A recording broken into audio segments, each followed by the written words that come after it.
Bienvenidos a Juguito Realista, tu canal de política y actualidad. En esta ocasión les traigo el prólogo de mi libro en formato de audiolibro.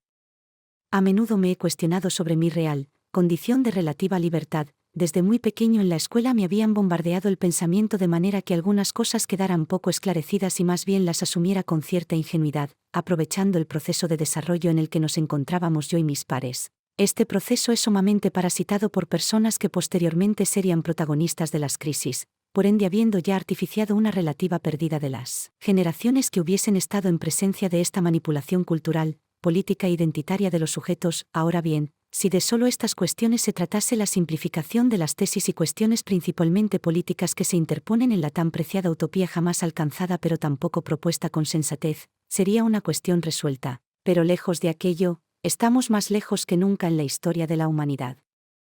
Algunas de las personas que actualmente vivimos en esta época especialmente errática y caracterizada en profundidad por la irresponsabilidad intelectual que la hegemonía ha impartido de forma consciente y totalmente deliberada, por esta idea, me siento en el deber intrínseco de explicar las cosas que nos han encaminado en la peor crisis política y filosófica de la historia.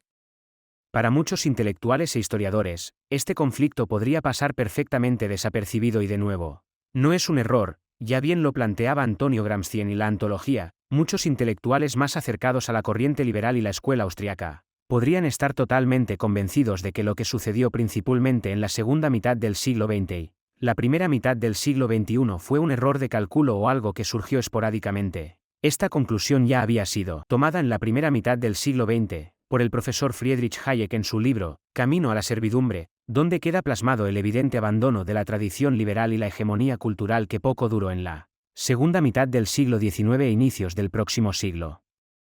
Muy probablemente si en mi vida no hubiera dudado, una virtud la cual agradezco infinitamente a mi profesor René Descartes, actualmente yo estaría repitiendo y delirando con cosas que eventualmente nos llevarían a la perdición. El motivo por el cual escribo este libro no es el querer persuadir, ni muchísimo menos hegemonizar las lecturas políticas que he hecho durante mi vida, es principalmente educar con la ayuda de mis antecesores para revivir la antigua concepción de conocimiento, con especial énfasis en el ámbito ético-moral, dividiéndolo este mismo en dos sectores fundamentales del saber, filosofía y ciencia. No es de extrañar que en la actualidad los males y cosas, ética y moralmente reprobables hayan sido exiliadas a un mundo también inexistente y también dejado atrás, un admirable momento de la historia donde estos dos tipos de sabiduría eran respetados por los grupos sociales más influyentes en cualquier territorio, las universidades, y es que hoy por hoy, toda esta discusión sobre lo correcto e incorrecto ya no se plantea ni se piensa desde la perspectiva de lo fundadas que podrían estar o no nuestras ideas, en base a estudios científicos y otros métodos de prueba más abstractos pero necesarios como podrían ser los filosóficos, sino que ahora se trata muchísimo y casi en su totalidad de reputación, ya no de cómo te ve el grupo social fundamental, tu familia,